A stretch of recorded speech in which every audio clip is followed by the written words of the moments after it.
Good morning family, welcome to my channel. আমি সোমা নতুন একটি ব্লগ নিয়ে চলে এসেছি। কেমন আছো তোমরা সবাই? আশা করি নিশ্চয়ই সবাই খুব ভালো আছো, আর আমরাও কিন্তু বেশ ভালো আছি। তো দেখো, এখন সকালবেলা উঠে মেয়েকে কোচিংয়ে দিয়ে এসে রান্নাবান্না হয়ে গেছে। বরমাসে খেয়ে দিয়ে অফিসেও চলে গেছে। আর আজকে আমি মাসে একদিন কিভাবে আমার ঘরের আনাচে কানাচে একদম ডিপ ক্লিনিং করি, সেটাই তোমাদের সঙ্গে শেয়ার করব। তো আজকে ওই জন্য রান্না টান্না দেখালাম না, নাহলে ভিডিও বড় হয়ে যাবে। তো ওই জন্য দেখো, বরমাসে বেরিয়ে যাওয়ার পর সবার আগে ফ্রিজটা ভালো করে পরিষ্কার করে নিচ্ছি। ফ্রিজের মাথাটা ভালো করে পুছিয়ে ঠুচে এখন পরিষ্কার করে নিলাম। আর মাসে একদিন যখন ডিপ ক্লিনিং করি, প্রত্যেকটা জিনিস আসবাবপত্র আর কি সমস্ত কিছু কিন্তু আমি কলিন দিয়ে পরিষ্কার করি। আগে প্রথমে পরিষ্কার ন্যাকড়া দিয়ে মুছে নিই, তারপরে কলিন দিয়ে মুছে পরিষ্কার করি। কলিন দিয়ে একটা কাগজ দিয়ে পুছি, কাগজ দিয়ে ভালো পরিষ্কার হয়। আর তারপরেও যদি মনে হয় যে একটুখানি ছোপ ছোপ রয়ে যাচ্ছে মোছার দাগ, তাহলে সেটাকে একটা শুকনো সুতির ন্যাকড়া দিয়ে, পরিষ্কার সুতির একটা ন্যাকড়া দিয়ে মুছলে ঝকঝকে তকতকে হয়ে যাবে। তো এভাবেই কিন্তু মাসে একদিন আমি ঘরের আনাচে কানাচে ডিপ ক্লিনিং করি। তো দেখো, ফ্রিজটা পরিষ্কার করে এবার ফ্রিজের মাথাটা গুছিয়েও নিয়েছি। আর এবার চলে এসেছি শোকেসের মাথাটা পরিষ্কার করতে। যেগুলো প্রত্যেক দিন আমরা এমনি আসবাবপত্র পরিষ্কার করি, কিন্তু প্রত্যেক দিন সমস্ত কিছু নামিয়ে তো পরিষ্কার করা সম্ভব হয় না। তো সেগুলোই আর কি মাসে একদিন একদম নামিয়ে আনাচে কানাচে পরিষ্কার করে নিই। তো দেখো, টিভিটাও প্রথমে আলতো একদম সুতির ন্যাকড়া দিয়ে, প্রত্যেকটা জিনিস এরকমভাবে করব। আলতো সুতির ন্যাকড়া দিয়ে পরিষ্কার করে আলগা ধুলোটা আর কি ঝেড়ে নিলাম, নালে ওই ধুলো শুদ্ধ কলিন দিয়ে মুছতে গেলে না, নোংরা পরিষ্কার হওয়ার বদলে নোংরাটা আরও চেপে বসে যাবে। ওই জন্য আগে সুতির একটা পরিষ্কার ন্যাকড়া দিয়ে আলগা ধুলোটা পরিষ্কার করে তারপরে কলিন দিয়ে প্রত্যেকটা জিনিস পুছে পরিষ্কার করছি। আর এইভাবে পরিষ্কার করি দেখেই কিন্তু আমার প্রতিটা জিনিস, প্রতিটা আসবাবপত্র একদম নতুনের মতো ঝকঝকে তকতকে থাকে। তো দেখো, এখন শোকেসটাও ভালো করে মুছে নিচ্ছি শুকনো ন্যাকড়া দিয়ে। মুছে নিয়ে তারপরে শোকেস, আলমারি সমস্ত কিছু কিন্তু কলিন দিয়ে একটা কাগজ দিয়ে পুছে নেব। আর কাগজ দিয়ে একদম পরিষ্কার হয়ে যাবে।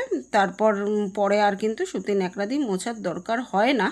তবু মানে যেটার মধ্যে চেপে ধুলো অনেক বসে যায়, সেটাকেই পরে কলিন দিয়ে মোছার পরে সুতির ন্যাকড়া দিয়ে মোছার প্রয়োজন হয়। আর আমি যেহেতু প্রত্যেক দিন এগুলো স্নান করতে যাওয়ার আগে 1 ঘন্টা প্রত্যেক দিন হাতে সময় রাখি, আর ওই 1 ঘন্টার মধ্যে আসবাবপত্র যা আছে সমস্ত কিছু ক্লিনিং করি দেখে আমার কোনো কিছুতে ওই চেপে নোংরা ধুলোটা বসে না। যাদের চেপে নোংরা ধুলোটা বসে তাদের জন্য আর কি বলে দিলাম কীভাবে পরিষ্কার করবে।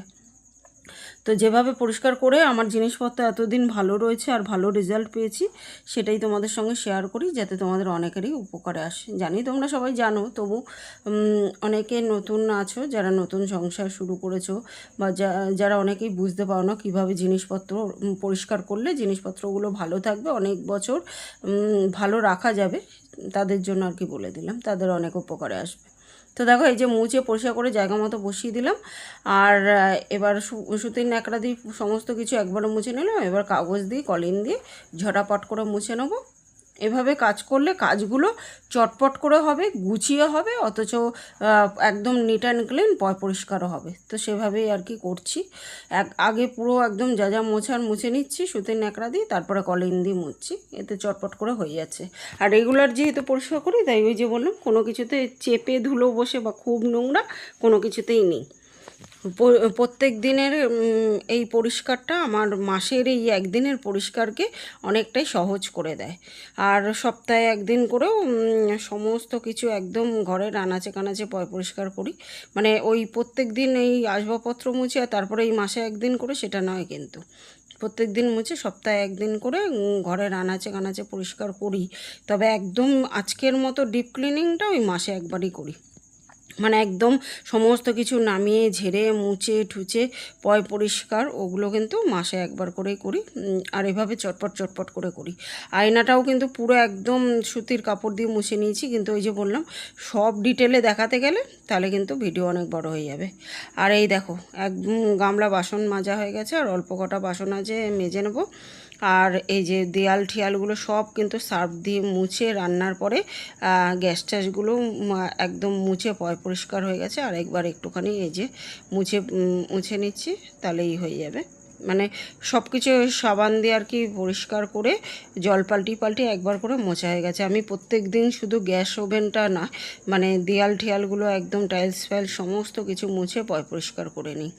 এতে একদম নিট অ্যান্ড ক্লিন থাকে। আর যেহেতু সাদা বুঝতেই পারছো, একদিন না মুছলে একদম লাল হয়ে যাবে। ওই জন্য প্রথম থেকে একদম পরিষ্কার করে রাখলে সেটা কাজটাও অভ্যাসে পরিণত হয়ে যাবে আর জিনিসপত্রও ভালো থাকবে। তো চলো এবার এই কটা বাসন আছে, সে কটা বাসন একটুখানি মেজে নিই। মেজে তারপরে সিঙ্কটাকে মাজবো। প্রচুর কাজ, মানে মাসে একদিন যেদিন ডিপ ক্লিনিং করি প্রচুর কাজ করি, কিন্তু এগুলো যেহেতু আমার অভ্যাসে পরিণত হয়ে গেছে তাই এগুলো করতে খুব একটা খাটনি আমার কিছুই মনে হয় না। আর এই যে মানি প্ল্যান্ট দুটো রেখেছি, এ দুটো ধুয়ে ভালো করে জল পাল্টাবো।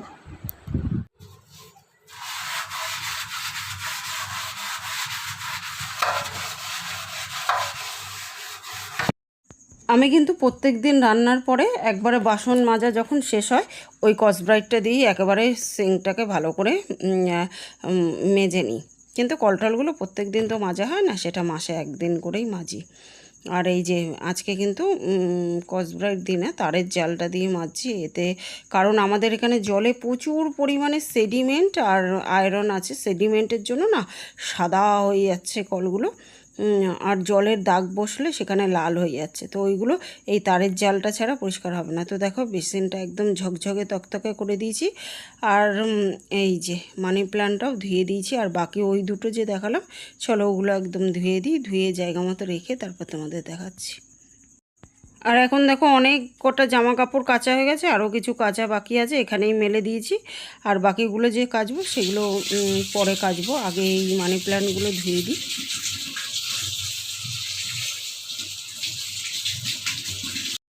ঘরের মধ্যে যে সমস্ত মানি প্ল্যান্টগুলো রাখা হয় সেগুলো কিন্তু সপ্তাহে একদিন করে জল পাল্টানো খুব দরকার। মানে আমরা যেমন নিজেদের পরিষ্কার রাখি, গাছেদেরও কিন্তু পরিষ্কার রাখতে হবে, নালে সেগুলো পজিটিভ এনার্জির বদলে নেগেটিভ এনার্জি বয়ে আনবে। তো বন্ধুরা দেখো, এদিকের মানি প্ল্যান্টটাকে ভালো করে ধুয়ে দিয়েছি, জল ঠলও পাল্টে দিয়েছি, আর এখানটা রেখে দিলাম। কেমন লাগছে জানিও। আজকে প্রচণ্ড হাওয়া দিচ্ছে, ওয়াইন চেনটা দুলছে। দেখো এই যে টিভির ওপরটা গুছিয়ে দিয়েছি, আর আয়নার সামনেটাও দেখো গুছিয়ে দিয়েছি, টলিন দিয়ে মুছে দিলাম। আর আয়নার বরাবর যেহেতু আমার বেডটা আছে উল্টো দিকে, আয়নার বরাবর বিছানা রাখতে নেই, তাই এখানে একটা পর্দাও দিয়ে দিয়েছি। দেখো তোমাদেরও যাদের বিছানা সোজাসুজি এরকম বিছানার উল্টো দিকে আয়না আছে, তারা আয়নাটাকে ঢেকে দেবে। বাস্তবমতো এটা কিন্তু দোষ ক্রিয়েট করে। আমি আগে জানতাম না, এখন জানতে পেরেছি, দেখে ঢেকে দিয়েছি। এদিকে তো মানি প্ল্যান্টটা রেখেছি, দেখালাম। আর এদিকে ফ্রিজের মাথাটাও গুছিয়ে দিয়েছি। দেখো এখানে ওই ওষুধপত্র, প্রয়োজনীয় জিনিসপত্র, সেন্ট ফেন্ট, পারফিউম টারফিউম এসব থাকে। এখন এই বাথরুমটা পরিষ্কার করবো, বেসিনটা পরিষ্কার করবো, তারপরে স্নান ধান করে পুজো করব। সংসারের এই জিনিসগুলো সংসারের অনেক আয় উন্নতি বাড়ায়, সংসারে সুখ শান্তি সমৃদ্ধি বজায় রাখতে কিন্তু সাহায্য করে।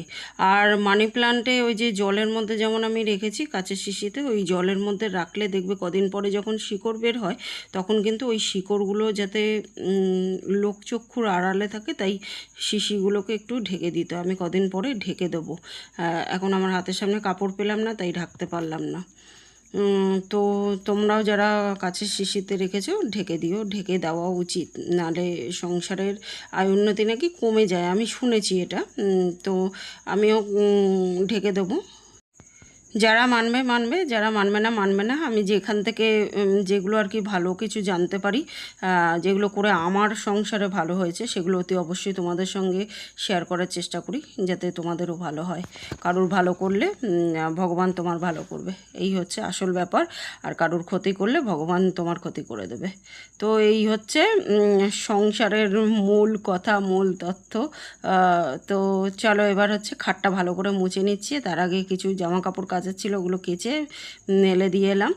আর এখন ভালো করে মুছে ঠুছে নিয়ে খাটটা তারপরে চাদরটাকে পাল্টাবো। আর জানালা ঠানালাগুলো রেলিং ঠেলিং এখন পুরো ঝেড়ে তারপরে একদম একটা ভিজে ন্যাকড়া দিয়ে ডেটল দিয়ে ভালো করে রেলিং ঠেলিংগুলো মুছবো। কারণ কি বলো তো, এই যে জামা কাপড় যেদিন ইচ্ছে হয় না উপরে মেলার ওই রেলিংয়ে মেলি, আর রেলিংগুলো নোংরা থাকলে জামা কাপড় কাঁচা জামা কাপড়গুলো নোংরা হয়ে যাবে। ওই জন্য রেলিংগুলো ভালো করে কিন্তু আমি সপ্তাহে একদিন করে একদম ডেটল জল করে বা ফিনাইল জল দিয়ে ভালো করে মুছে দিই রেলিং ঠেলিংগুলো জানলার। আর জানলাগুলো দেখো এখন শুকনো ন্যাকড়া দিয়ে আগে ভালো করে মুছে দিচ্ছি, এতেই কিন্তু একদম পয় পরিষ্কার হয়ে যাচ্ছে কাজগুলো। কোনো ভিজে ন্যাকড়া ঠ্যাকড়া দিয়ে মোছার দরকার হয় না, তবে মাঝে মধ্যে আমি ডেটল জল করে মুছে দিই কাজগুলো আর কি জানালার। আর যে নেটটা লাগানো আছে ওটা শুকনো ন্যাকড়া দিয়ে একটু ঝেড়ে দিলে, বা ঝাড়নটা যে আমার আছে ওই ঝাড়নটা দিয়ে ঝেড়ে দিলে আর কি ধুলোগুলো পরিষ্কার হয়ে যায়। আলগা ধুলো খুব পড়ে, কিন্তু আলগা ধুলো চারিদিকে ধুলো বালি এত উঠছে, পাখা চলছে, এতে বাইরে ধুলো বালি টানছে। তারপরে এদের কাজ হচ্ছে, ওদের কাজ হচ্ছে, চারিদিকে এর কাজ ওর কাজ সব কাজ হচ্ছে। এই কাজে যা ধুলোবাড়ি উঠছে, মানে লোকের কাজ হচ্ছে আর আমার ঘর নোংরা হচ্ছে। এই তো হচ্ছে ব্যাপার। কিন্তু কি করা যাবে, নিজের ঘর নিজেকেই পরিষ্কার রাখতে হবে। যে যতই নোংরা করুক কাউকে তো কিছু বলা যাবে না, নিজের ঘর নিজেকেই পরিষ্কার রাখতে হবে। একটু খাটনি বেশি হচ্ছে, এই হচ্ছে ব্যাপার। তো দেখো একটা ধোয়া কাচা চাদর এবার পেতে নিচ্ছি। আর ধোয়া কাচা চাদর পাতলেই ঘর বাড়ির আনাচে কানাচে পরিষ্কার করে কি যে শান্তি একটা অনুভব হয়। মানে এত যে সকাল থেকে আমি খাটনি করলাম, কম খাটনি হয়নি, কিন্তু অনেকটা টাইম লেগেছে। আর কম খাটনি হয়নি কিন্তু একটু শরীরে ক্লান্তি বোধ হচ্ছে না। যখন স্নান ধান করে এসে পুজো করলাম না, তখন মানে ঘরটাকে দেখে একটা অদ্ভুত শান্তি ফিল হচ্ছে। এটা হয়তো বলে বোঝানোর মতো না, বা যারা পয় পরিষ্কার থাকতে পছন্দ করো তারা খুব ভালো করে এটা বুঝতে পারো যে চারিদিক ঘরবাড়ি যখন পয় পরিষ্কার রাখবে, বিছানাপত্র যখন পয় পরিষ্কার থাকবে, ভেতরে একটা অদ্ভুত শান্তি ক্রিয়েট করে। এই ঘরটা হচ্ছে আমাদের শান্তির জায়গা। দিনের শেষে এখানে আমরা শান্তিতে একটুখানি ঘুমাই, একটু শান্তিতে বসি, রিল্যাক্স করি। তো এই জায়গাটা যখন পয় পরিষ্কার থাকে না, তখন মনে একটা আলাদা শান্তি কাজ করে। ঘুমটাও দেখবে শান্তির ঘুম হয়। আর এই বিছানাটাই যদি আগোছালো থাকে, নোংরা থাকে, তাহলে দেখবে ওই যত আরামেই থাকুক ঘুম আসতে চাইবে না, শান্তিতে ঘুমাতে পারবে না। তো দেখো কি দারুণ লাগছে, ঘরটা যেন একদম স্বর্গ মনে হচ্ছে। তো যাই হোক, চলো এবার বালিশের ওয়ারগুলো ভরিয়ে নিচ্ছি। আর ভরিয়ে ঠরিয়ে নিয়ে তারপরে বাথরুম পরিষ্কার করব।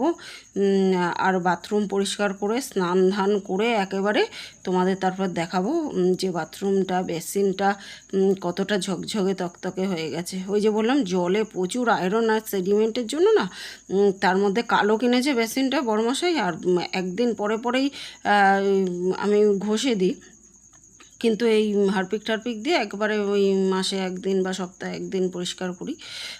তো ওই একদিন পরে যেহেতু ঘষি, তাই ব্রাশটা দিয়ে ঘষলেই পরিষ্কার হয়ে যায়, তাই দাগটার বোঝা যায় না। নালে না কীরকম দাগ হয়ে যায়, চলো আমি তোমাদের দেখাচ্ছি আজকে। আর একবারে স্নান ধান করে তারপরে আমি তোমাদের দেখাবো বাথরুমটা কতটা ঝকঝকে তকতকে হয়েছে।